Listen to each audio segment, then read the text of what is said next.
This is the Impulsive Thinker Podcast, a show for high-achieving ADHD entrepreneurs. Together, we will inform and educate you about how to improve your self-awareness while developing systems, routines, and habits for conquering the entrepreneurial world. Here is your host, André Brisson. Hey there, it's André, the Impulsive Thinker, and today I want to talk to you about what is your impact. And this really came about as a great friend from high school, who's only 3 months older than me, passed away unexpectedly, very aggressive cancer. And that really hit me hard, and I didn't quite understand why. To the fact that we were close in high school, we kind of separated ways. After high school, I was able to get in touch with him a few years ago, and it looked like as if we never separated, and we've been trying to get together a lot over the last few years, but just life and kids and business just got in the way.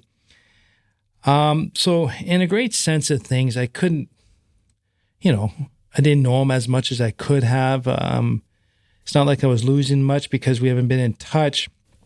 But the thing is, upon reflection, his name was Jonathan, John for short. And the thing is, we're just reflecting back and just these vivid memories. And, we were really into deep thinking, pondering of anything about life, and just questioning the shit out of everything, just for clarity and understanding. And he was the first person that got me into reading philosophy books. Jonathan Livingston Seagull by Richard Baum was the first book that he recommended I read, and from there, I think that was the start of my self-transformation and continuous improvement journey, and just being able to talk to him and a couple other buddies at the same time about these deep stuff, not judging, just pondering and thinking intellectually. It really got me, because going into grade 9, I went to a brand new high school, did not know anyone because I really wanted a clean break from the past elementary school, because you know what? I didn't like myself. I didn't believe people like me because I'm different, and just the negative environment I was at around my house. It was very tough to like yourself when you kept being reminded that you're an embarrassment. And we're on the same bus. We just started talking and hanging out. Not like we were tied at the hip, but a lot of times we end up circling back to each other, hanging out around the coffee shop a lot. And, for our love of music tied us together. We learned guitar together. We played a lot together. And man, we really made this one coffee shop profitable because we spent a lot of time there having really good discussions. And with him in that group, I was allowed to be me without prejudice. I didn't have to hide myself. I didn't have to be anyone different. And we were definitely the oddballs of the school because, you know what, we were who we are. And I would say that was probably the prime, maybe university a little bit, but that was pretty much the time I was only truly allowed to be myself. University was at school, after school, but high school, it was at school, but not at home. And I didn't realize that at the time, but that was a big, profound thing. And then just seeing that, it's kind of like my reason and my permission to be me is now gone. It's kind of like how I saw it or felt. Sorry, it's more like I felt. And because of my transformational journey and thinking philosophy, he had an immense impact on me just because of allowing me to do that and allowing me to have opinions he didn't agree with. But we're able to talk it out like two intellectual people and try and understand each other's views and just trying to make sense of everything that's going on. Because in a way, we had similar experiences as children from around, socially, family around. So I guess the other thing too that really hit me is I was never, because I didn't understand this or understood this, I was never able to thank him in person. And I know I don't have to thank him because it's kind of like with him and me. I'm pretty sure I did this the same type of thing for him. I don't need him to thank me. I just know our friendship was deep, profound, and we needed each other at that time. But at the same time, I just kind of feel guilty I wasn't able to say thank you. But you know what? What I realized is I can move it forward. And a way to thank John is I understand the impact he had on me. So for me to move it forward, I'm going to do the same thing he did for me to others. So I can impact others the same way John impacted me. And that way, we're moving it forward and his memory will live on. And that experience I can share with people. And if it's the right people, they're going to appreciate it. And if they're the wrong people, not my problem. That's your decision, and I don't have any control over that. So sitting down, because I do this, deep thinking, pondering, I sat down and I started looking back in my past, and I started thinking about the people that had a profound impact on me. And I started to wonder, why did they have that impact on me? And what was my situation at the time? Why did I require that at that time?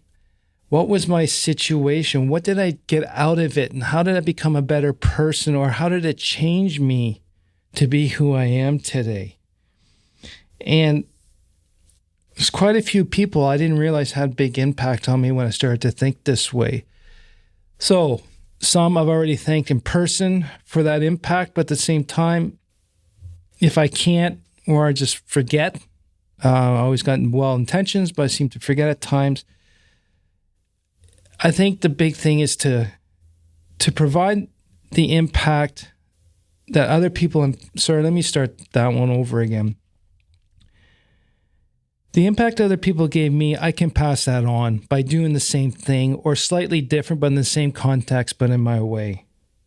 And I think that's a really good way to move things forward. So in a way to thank them for their impact, I'm going to help impact others in the same way or similar way. And I think that is a very good thank you that, hey, I'm doing this type of stuff because of you. You had an influence and impact on my life. I want others to enjoy the same thing. They can't get it from you, but I can provide it. And, you know, the shitty thing is I never realized I had impact on people until almost 3 years ago, when I started this podcast, and then the people coming in.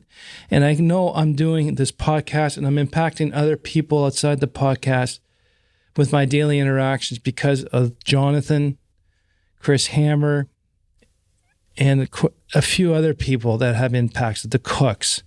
And I'm moving it forward because I'm doing the same thing they did to me to others.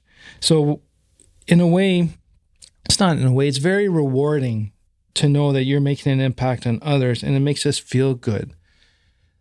And no matter how much you do not like yourself, it's this new skill I'm trying to get rid of, it's an old skill I'm trying to get rid of, but look back on the impacts other people had on you.